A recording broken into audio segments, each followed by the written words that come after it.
Hi everyone, welcome to this month's EA View on the archetype of Aquarius. Joining me today in discussing this archetype from an evolutionary astrology perspective, we've got Bess Strzelecki. Hi Hi, everyone. Bess. We've got Stacie Pazura. Hi Stacie. Hello, everyone. We have Jordyn Smith joining us too. Hi Jordyn. Hi, everyone. And we have Deva Green as well. Hi Deva. Hi there. Right, ladies, I don't know about you, but coming into the month of Aquarius has been such a breath of fresh air for me. It's like a weight's been lifted off my shoulders. And in EA, the lungs and breathing is an archetype linked to Aquarius. I personally feel that the transit that we had of the sun in Capricorn was quite heavy. I just felt quite restricted, limited, and there was just a heaviness around personally. And the minute the sun has moved into Aquarius, and we also had Uranus, which is the ruler of Aquarius, going direct, I just felt like there was just I could breathe again. And moving into this airy, yang fixed energy just feels like I can just go and liberate and do what I need to do. And Aquarius as an archetype is also linked to connecting with like-minded individuals in your community. And I connected back with you ladies this month. I was away last month, and it just feels nice to be amongst my tribe, my community, people who I have a sense of connection with. And that is Aquarius a little bit in a nutshell. And in EA, we always talk about the evolution journey of the soul. And a key archetype of Aquarius is liberation. And what we have is we're liberating all of us from patterns and ways of being that don't serve our soul journey. It's breaking those patterns in order to evolve. And that is Aquarius in a nutshell as well. And what you have is a way that you just want to step into your own power. And Aquarius also rules innovation, it rules the higher mind, it rules genius. Hence, the archetype of ingenuity is linked to Aquarius. Just think of all the innovators, even today, we're on Zoom, where I'm connecting with individuals across the seas. I'm in England, my colleagues are in America. We wouldn't be able to do this if it wasn't for the innovation of Aquarius, something different, something to connect each and every one of us. And that's something to keep in mind when it comes to the Aquarian energies. Is there anything else your ladies can think of in terms of the Aquarius archetype that I may have just missed? There's a whole ton of things I'm thinking of, but I can't spit them all out. I think for me, it's pretty much linked to liberation, what you're talking about. But with Aquarius, it's specific to shedding off all the things from the past that just won't work going into the future if the soul is to align with its natural blueprint. And so it just really is a liberating feeling when you can cut all of that loose and focus on the things that are relevant and not feel insecure about the future. Just being in, it's like a new level process of discovery, right? So yes, yeah, no, absolutely. It's also, though we do use, and I will use this word lightly, though we do use the word trauma linked to Aquarius as well. yeah. Really, rather than looking at it as trauma, it's like what you said, it's shredding, it's deconditioning, it's liberating, just a way forward that the soul just needs. And there will be a sense of relief once you've stepped into that kind of direction. And it's always keeping that in mind, that the heaviness will lift, the pain will evolve. And it's just, it may seem sudden and unexpected, but it's just allowing yourselves to step into your own liberation. But yeah, no, I totally agree with you. Yeah. So just moving forward. Oh, sorry. And I was just going to say, I love that Aquarius allows you to stand in your own uniqueness and appreciate your own uniqueness, and to find the courage to be a tribe of one when you might feel like you're a little bit of the black sheep, or you beat to a different drum. And I think that's a really beautiful part of the archetype. Yes. Well, thank you for picking that up. 100%. Just, people may say you're different, but look at it as unique, and you have the power to step into your own authenticity, which is a key Aquarian archetype. Yeah, that was lovely. So just moving on. Yes, we have our signature transit of the month is the full moon, which will be happening in a week's time, I believe. And we have Jordyn that's going to kick us off with that. Yeah, thank you, Rob. This full moon is pretty powerful. I feel like I feel like I keep saying that. I feel like the transits lately have been just kind of in your face for a lot of people. When we're looking at the full moon, we're looking at a culmination of emotional dynamics, and this is a Leo full moon. And it is opposing its ruler, the sun, in the sign of Aquarius, who is in a new phase conjunction with Saturn. And it's interesting because Leo is about going after what your heart desires, right? It's about being able to go after whatever it is that you feel called to do to creatively actualize. And it's about your self-dignity within that. But because this is opposing the sun, and the sun is in a new phase conjunction with Saturn, I think it's interesting that, these are both ruled by Uranus in the sign of Taurus. And Uranus and Saturn are the rulers of Aquarius. And so we're looking at where maybe we could be suppressing what it is that we feel like we can do in the world, or what we feel like we should go after. Pluto and Mercury are ruled by that Saturn, and they're in a balsamic conjunction that's also conjunct their south nodes of Mercury and Pluto right now. Mm-hmm. And this is about what Wolf calls, Stacie touched on it a little bit, shedding the skins of the past. And it's where we have crystallized and outmoded forms of self-definition. And so really taking the time to reflect, Capricorn, about these dynamics. And through that reflection, the Aquarian archetype of objective awareness comes into fruition. And through that, we get to have a liberation and a transformation. And because the sun and Saturn are both ruled by Uranus in the sign of Taurus, this is about a radical alteration of how we are inwardly relating to ourselves right now.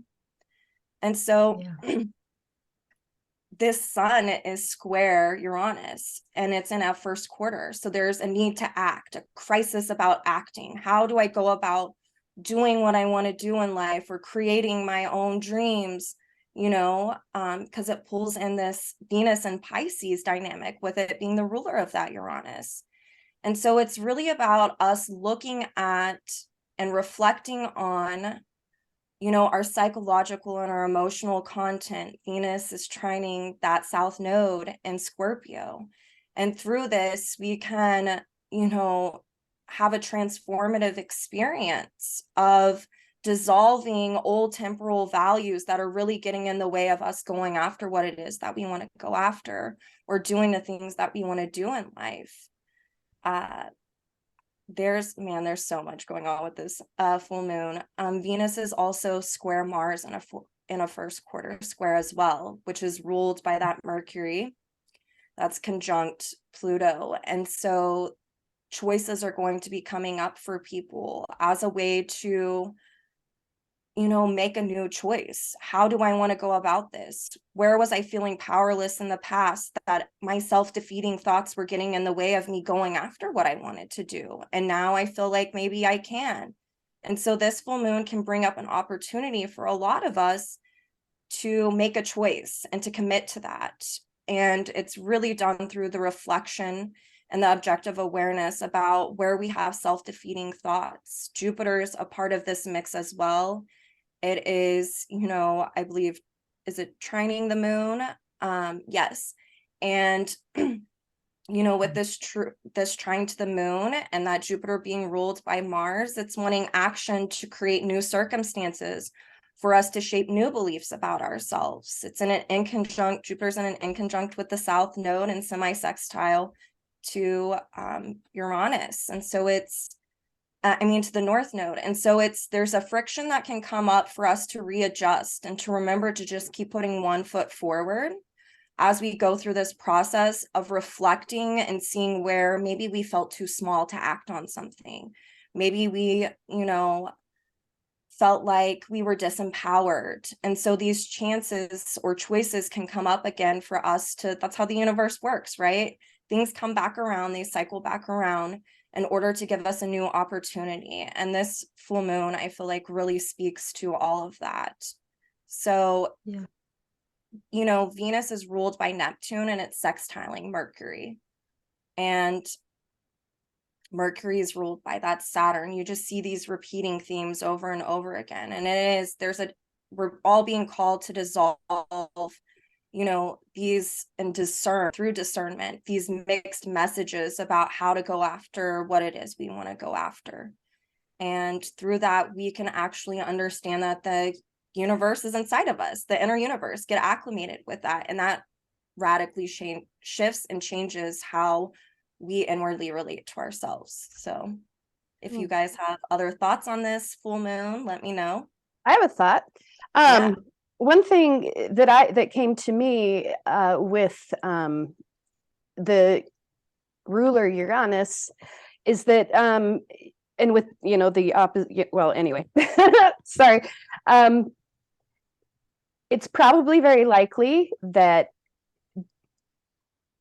fragmented thoughts or emotions or senses or urges might be coming in, and that don't seem to be really neatly connected to the situation. It might just be an idea. You have no idea how to put it into form, but it's there. And with Uranus being in Taurus, to me that sort of creates sort of a recommendation to maybe keep it simple, because what we're trying to do is to establish a route to these new directions. And so, and the key is to pay attention to the thoughts and the feelings and the urges that keep repeating by themselves, not forced through your mind, but that just come in on their own, and to find the courage to take action on it. Absolutely, Stacie. I agree with that. And, there's like sextiles and semi-sextiles going on. So it's like, there's this need and these squares, there's a need to act, but there's also discernment with this, Uranus being in Pisces, being ruled by Venus and Pisces, to really discern, when to act and when to allow those thoughts to really come in and have a deeper understanding of when we're supposed to make a choice, I feel like. So I love that you brought that up. Yeah, that's great. Would you also say, Jordyn, you've got Chiron in Aries. It's actually trining the moon in Leo, and full moons are accumulation points. So in a way, there's a lot of things that will be like chapters closing in order for that new way to be presented, so you can liberate and step forward. Would you say that's Absolutely. also highlighted with this full moon? Yeah. Yeah, and especially with, Venus being in Pisces, we're looking at a culmination of how we're, especially because it's the ruler of that Uranus and Taurus, it's how we've been inwardly relating to ourselves. Where have we judged ourselves? Where have we felt disempowered? Where have we maybe in the past not acted on something because we were afraid and we were repressing it? I think for a lot of people, especially with Saturn in the mix of this, there's a suppression repression factor, and then, like Stacie said, things coming up into the forefront for us to reflect on as we go through that. And it's like almost this feeling, I feel like, for some people of it's wanting to hold on to the past. I wish it could go back to the way it used to be. I wish it was like that again. And it's really asking for the liberation of that. And with Chiron and Aries, it's to bring about a brand new cycle of self-empowerment, to have the courage to make those changes, for sure. Yeah, totally. Yeah, that's going to be an interesting full moon coming up for all of us, actually. I have a few planets that will be in aspecting those, so I'll be watching out for that one. Right, so just moving on, I linking in had with one this. thought to talk about Yeah, too, sure, in Deva. terms of Yeah, what you guys were please, Deva. saying, necessity being the mother of invention. And that through necessity, we can open up to exactly what you guys have shared here, to thoughts that would have either been too radical, too outside our norm, too difficult for us to consider. And through either reaching our limits in many ways, or situations where, for lack of a better word, our back's up against the wall, we start thinking in ways that we hadn't before, and welcoming in the change rather than fearing it or repressing it. Love it. Beautiful, Deva. Yeah, right. So yeah, just linking in with this full moon, we will move on to our herb of the month, plant of the month. Yeah, Bess, you can take it away. Sure. Yeah. So in conjunction with this full moon, St. John's wort is ruled by Leo and the sun. It is known as goatweed or rosenrose.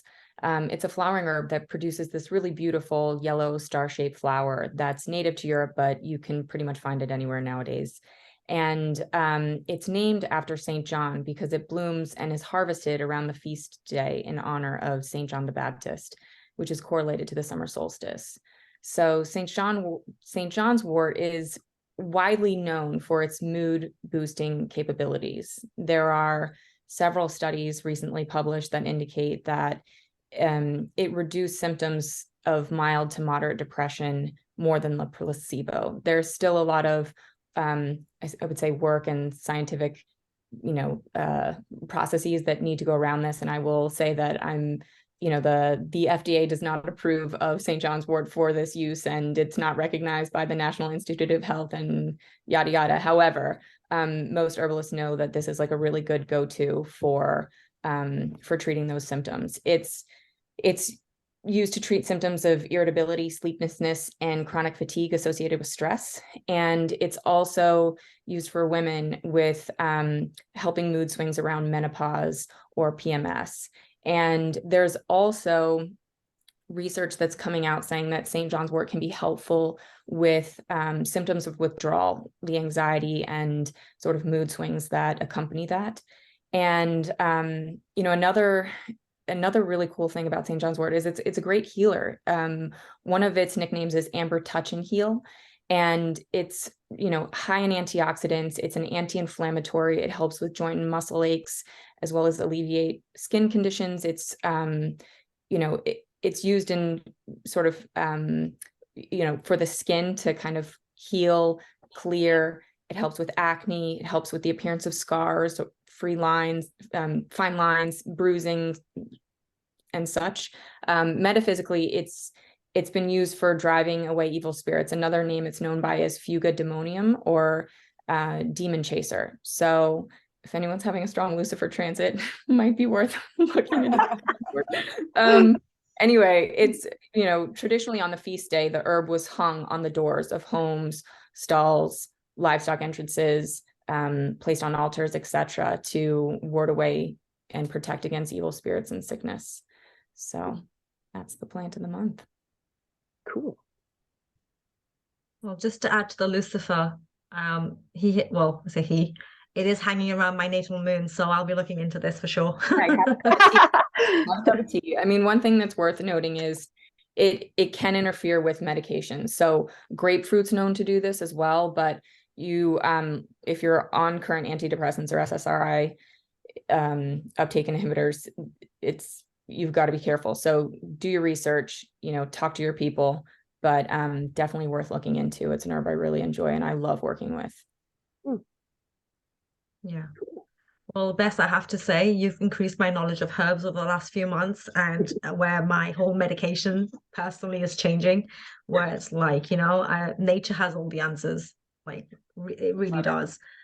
Yeah. We're fortunate to be able to live in a time of modern medicine. I will not rail against modern medicine. However, I do really appreciate that we have this connection to the land and to the plants and the herbs, and there's so many ways to work with them. And, you know, a full moon is a great time to incorporate that as part of whatever ritual you do, even if it's as simple as, you know, gazing at the moon and drinking a cup of tea. So that's what I would say.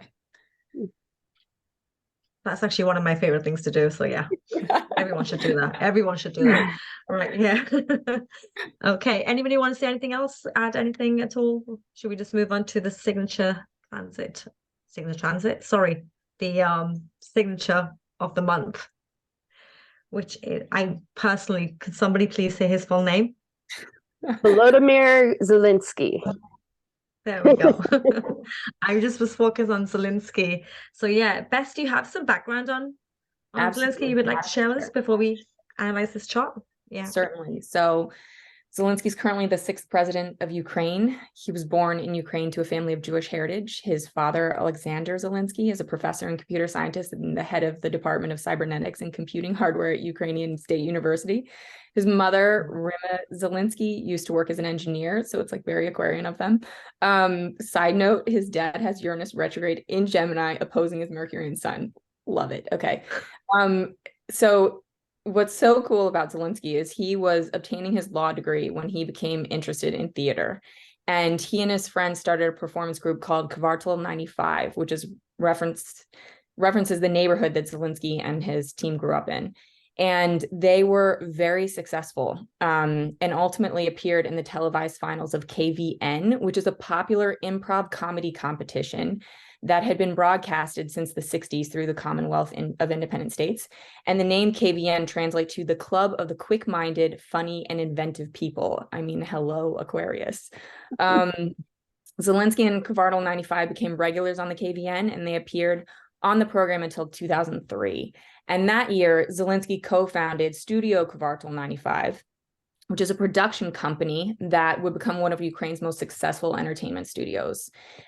He also married his wife, Olena, with whom he has 2 children that year. And one of the TV shows that Kvartal 95 produced was a TV series called Servant of the People, in which Zelensky played the role of a history school teacher who goes on a rant about how terrible the political candidates are and the corruption within Ukraine. And it gets filmed by a student and it goes viral, and he ultimately winds up as the president of Ukraine. So the series aired from 2015 to 2019. It was incredibly popular. In 2018, the production company Kvartal 95 registered Servant of the People as a political party in Ukraine.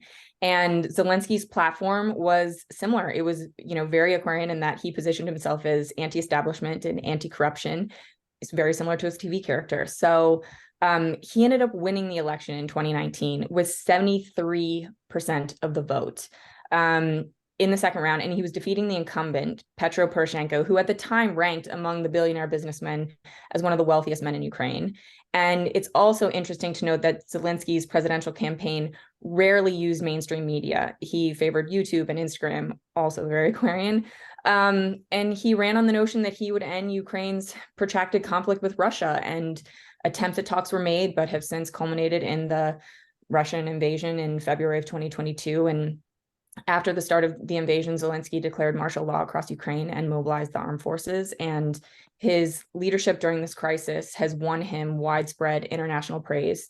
He has been described as a symbol of the Ukrainian resistance, and Ukrainian opinion polls rank him as Ukraine's greatest president. Yeah. He's done so much in his, I say, short life. He is only 44, just turned 44. But yeah, Deva, do you want to kickstart us off with his soul journey and what it's all been about? Yeah, from my understanding and what we seem to agree on is that his evolutionary state is 3rd stage individuated. Yeah. And that would inherently give him, coming into the life, innovative capacities that were enabling him or meant to be integrated with the mainstream in order to help the mainstream evolve. So coming into the life intrinsically wired to take charge of special purpose of his creative destinies, but in a individual, or what are words for that, more of a collective context, seeing this 5th house, 11th house. So another way of saying that is that his special capacities or his special destiny was also linked with integrating an ingenious or revolutionary capacity within the mainstream, an inbuilt design to liberate, or an inbuilt design to break down structures that were limited in terms of helping the mainstream grow past where it was. So his special destiny was linked to, at times, being involved with radical social change. And as they say, here we are again, very much picking up where he left off and being in situations where here he is spearheading South Node in Aries, very much taking charge of his destiny in ways that are helping the collective liberate. And seeing that the North Node then is in, or the polarity point, excuse me, being Aries in the 5th house or in the 11th, and North Node being in Libra in the 5th, detaching from previous roles where, let's say, at first comedy theater, really being able to innovate, or also being able to break new ground there. And it's now coming through situations of striking out on one's own first, or spearheading, in order for any amount of peace or peaceful solutions to be found. And a beautiful quote that I feel really reflects this transition is, it's a victory when the weapons fall silent and people speak up. And another quote that I also feel really illustrates this evolution, or the growth towards the polarity point, in terms of the North Node being in Libra in the 5th house, and that Pluto's polarity point being Aries in the 11th. Let's build a country of opportunities where everybody is equal before the law, where the rules and the games are honest and transparent and are the same for everyone. And the ruler of that North Node then is Venus in Aquarius in the 9th house, the connection to law, to truth, to honesty, transparency, and the North Node being in Libra, every being the same for everybody, justice. Yeah, no, that's perfectly brilliantly put as well. And it's like you mentioned, if you look at his South Node being in the 11th house Aries, I personally feel like he's been in a similar situation in a previous incarnation, where he has, stood up and wanted to help his tribe, his community, his like-minded people, where possibly it's been some sort of battle and it's been unfinished. And we can see that with the Pluto retrograde archetype, because he's reliving, redoing, and revisiting evolutionary lessons that weren't completed. And with his South Node Aries ruler being Mars retrograde in the 2nd house, it's a lot to do with his values. And it's simple values. It's not anything grand or bigger than what he needs to do. He knows life is not difficult. Life is a simple process, and he wants to help others move forward and just live a life of simplicity. And you talk about quotes, Deva. I actually found one that really, I think, resonates with that Aries trine, South Node trine to Mars, is where he said, "I am not a politician. I am just a simple person who has come to break down this system."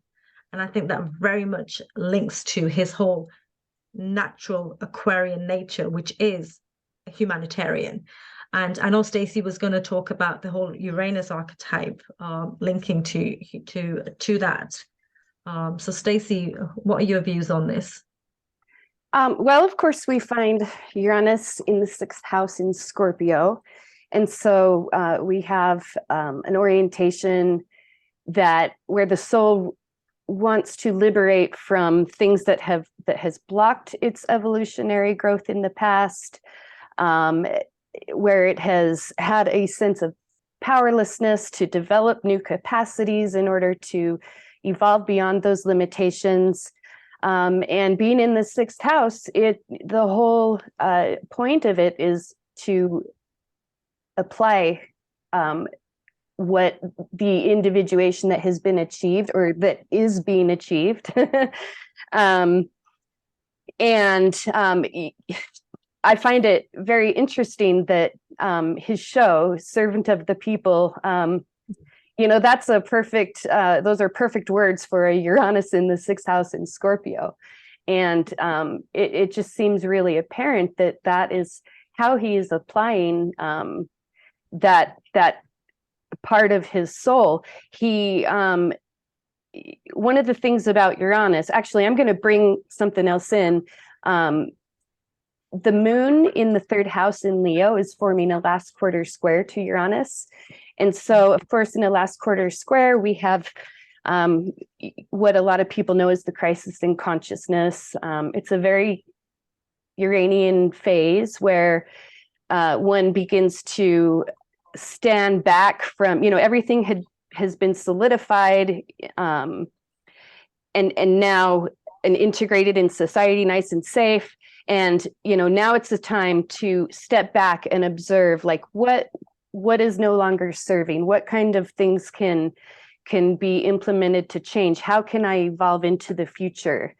To really just have your finger on the pulse of the future. And in that last quarter square, it really has involved, I guess, the struggle. It's a creative struggle to really objectify his self-image and the role that he is playing. And in that last quarter square, it produces a psychology of I thought I had written it down. Oh, yeah, I did actually. It's the psychology of standing apart. So where you're participating in something and yet you're standing apart from it and observing it from 2 points of view. And I think he really demonstrates that in his application of service to the people. He really, and you can hear the Scorpio in his quest for liberation. And, the people are turned on by it. They hear the authenticity in it. And I am personally just dumbfounded at the inspiration that he has generated for so many Ukrainians. I mean, wow. I think of being invaded, and I don't know if we'd have quite that courage. And it's a very non-dependent courage. And I love how, as he appeals to, other nations in the world, he makes it clear this is not a charity case. This is serving everyone's interests, which is a very Uranian perspective. So that's mostly what I wanted to say about that. Oh, yeah. I would tie in his Sun Venus conjunction in Aquarius, opposing Mars, trining his North Node. Well, it's like, his relating with others who are also rebelling against the existing society. Like, he created a group of friends, Aquarius, right, who have the same values and the same sort of Uranian impulse to take down the traditional establishment. And that was what Kvartal 95 was. It was a group of peers who were running counter with the current political establishment. And I love that with his Sun Venus there, you can't help but think of Oscar Wilde's quote that life imitates art far more than art imitates life.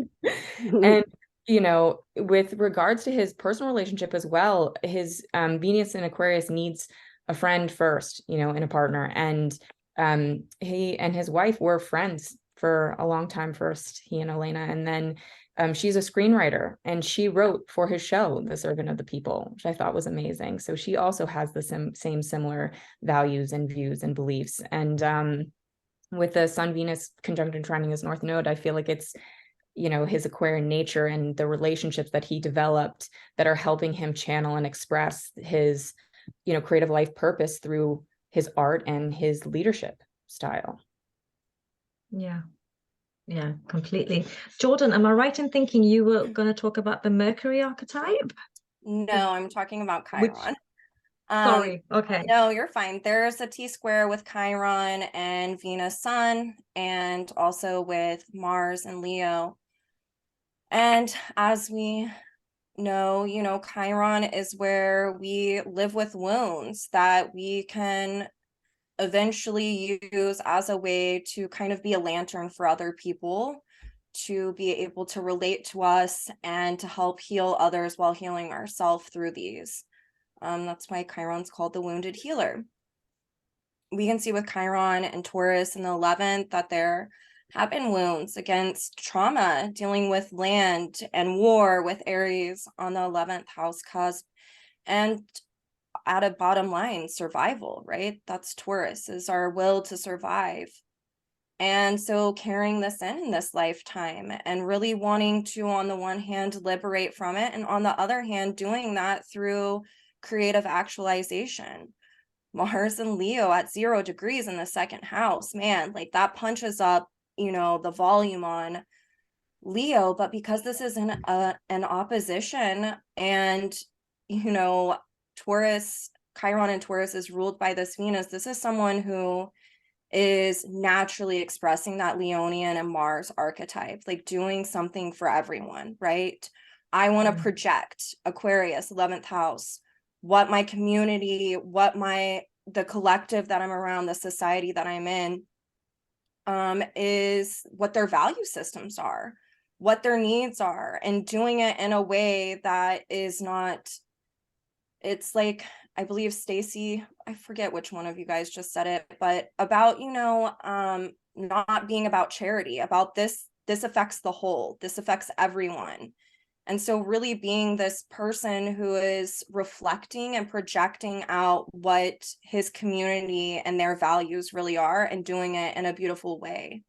And so I thought that this was a beautiful signature.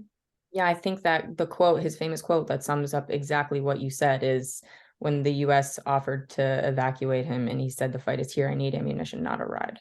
That is exactly what that is. And that, thank you for bringing that up. And it reflects exactly how the people felt. And I think that like his community, I think that that's the thing that everyone has really seen about him, is that it's that group of one energy, right? Even like he's being a group of one almost for his country while being a part of the group, if that makes sense, you know, while reflecting and projecting that out, being a leader, which you can see with his Pluto and his Saturn, I feel like, being able to really do that.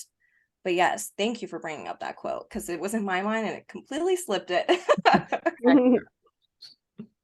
Oh, yeah, just following on from that, the reason why I was like, is anybody doing Mercury, is because in EA we have something called skip steps, and his Mercury in Capricorn in the 8th house is a skip step signature for him. So I feel for him, just speaking his truth, his voice, taking power in terms of communicating was very key.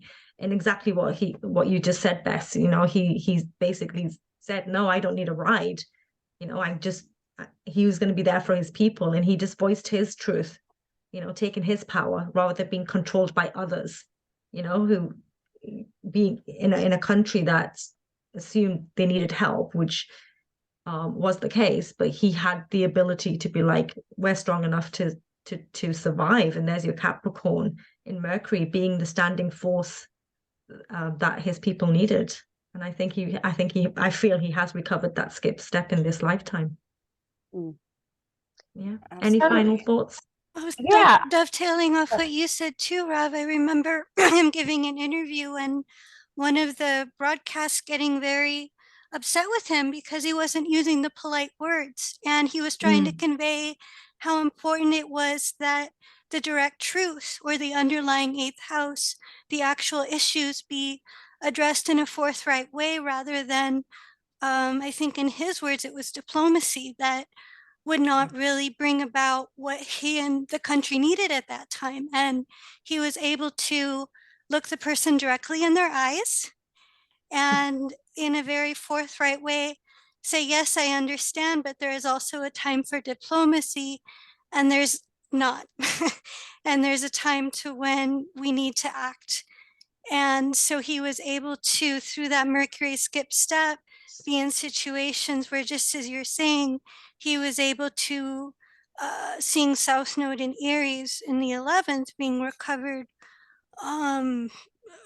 through that Libra in the 5th house, being on the public stage and holding a diplomatic space while not diluting the message, or while not taking too much of public perception into consideration.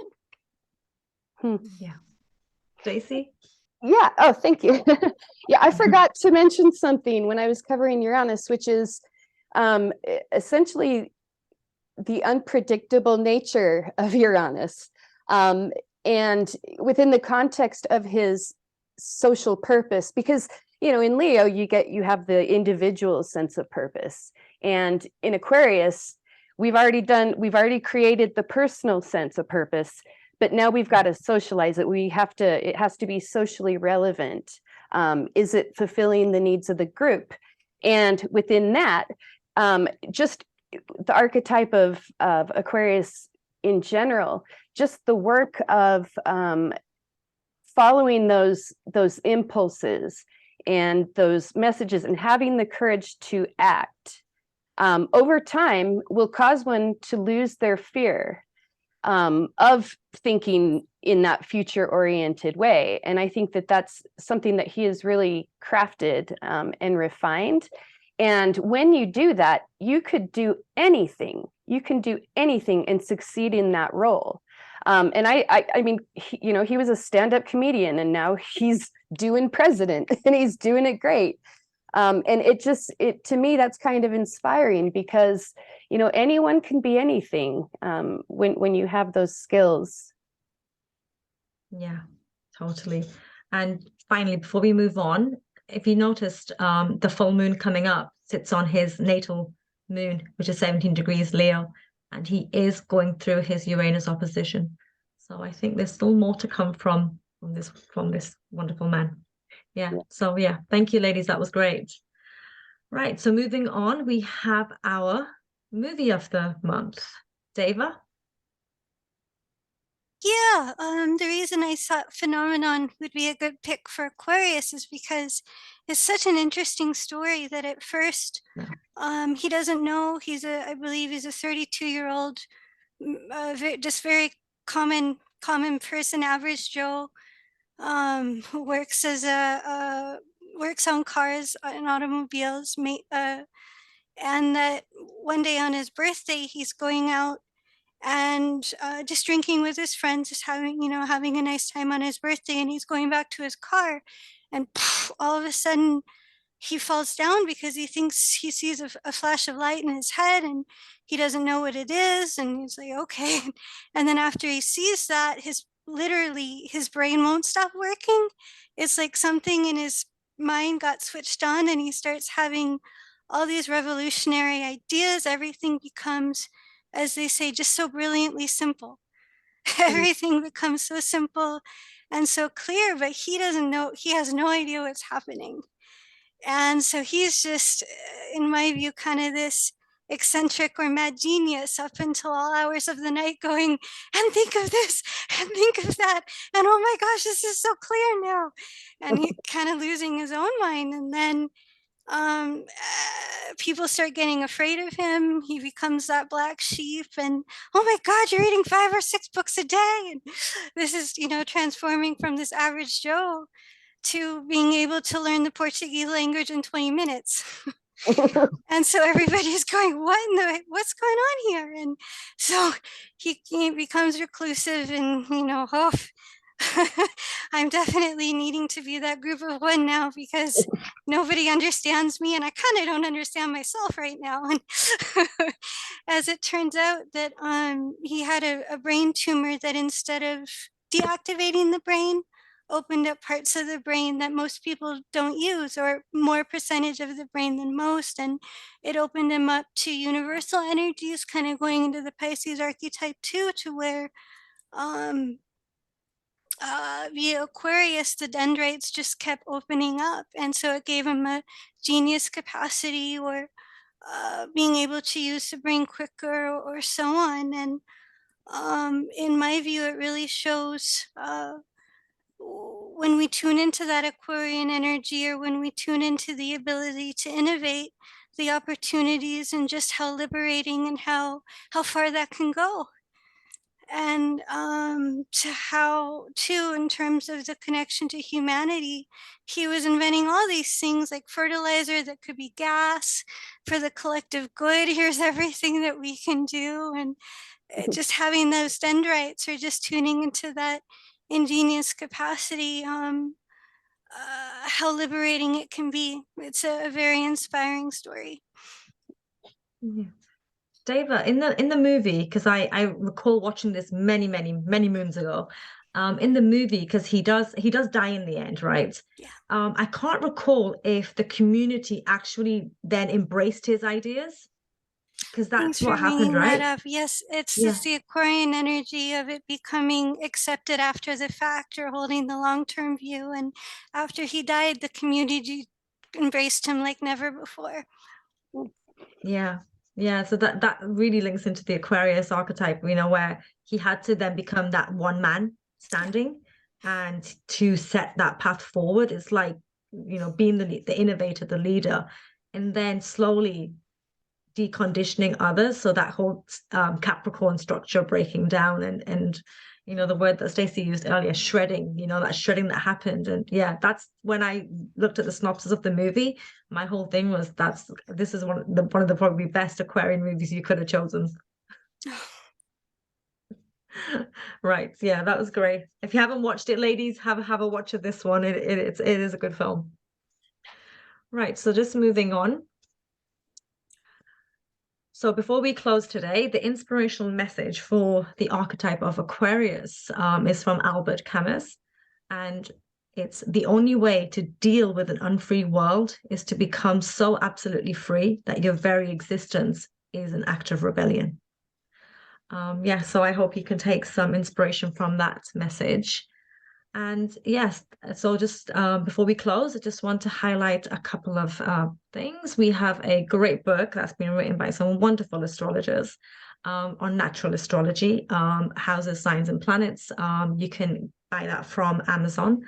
So please have a look at that. And if any of you would like further information about evolutionary astrology itself, we have a wonderful school of evolutionaryastrology.com, where you can learn more about what this subject is all about. And even if it's not to study to become professional, it's a great learning resource in terms of your own soul journey, to get a better understanding of your unique purpose and your own unique individuality. So please do have a look at that. And I hope you can join us again next month for the archetype of Pisces. Until then, have a great month. Thank you.